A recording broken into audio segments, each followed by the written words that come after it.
Fiż-żona magħrufa bħala tal-Bebbux fiż-Żurrieq fl-aħħar jiem skatta proġett importanti ta' stormwater mid-Dipartiment tax-Xogħlijiet Pubbliċi li se jkun qed jgħin biex titnaqqas il-problema tal-arar fl-inħawi u l-madwar. Meta jkun konkluż dan il-proġett b'investiment ta' madwar 160,000 euro se jkun qed jingħaqad ma' sistemi simili eżistenti ta' madwar 140 metru bl-ilma jitwassal sa triq Blue Grotto Avenue. Il-perit Mario Ellul spjega kif dan il-proġett se jkun qed jikkonsisti f'att ta' proġetti biex inħolqu culverts li minnhom se jgħaddu qatt ta' katusi u kaxxi bżonjużi għas-sistema. Is-Segretarju Parlamentari responsabbli mix-xogħlijiet pubbliċi Omar Farrugia enfasizza kif dan il-proġett se jkun qed ikompli iserraħ moħħ ħafna residenti fl-Akwati. Il-priorità ta' dan il-Gvern hija li niżguraw is-serħan il-moħħ lir-residenti tagħna filwaqt li nkomplu nsaħħu is-saħħa u s-sigurtà fil-komunitajiet tagħna.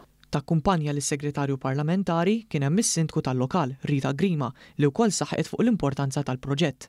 Biex ngħidu l-residenti ħanamlu stormwater ħajkun nista' jnaqsulhom l-ilma joħorġu iżgħid mid-djar tagħhom il-garaxxijiet.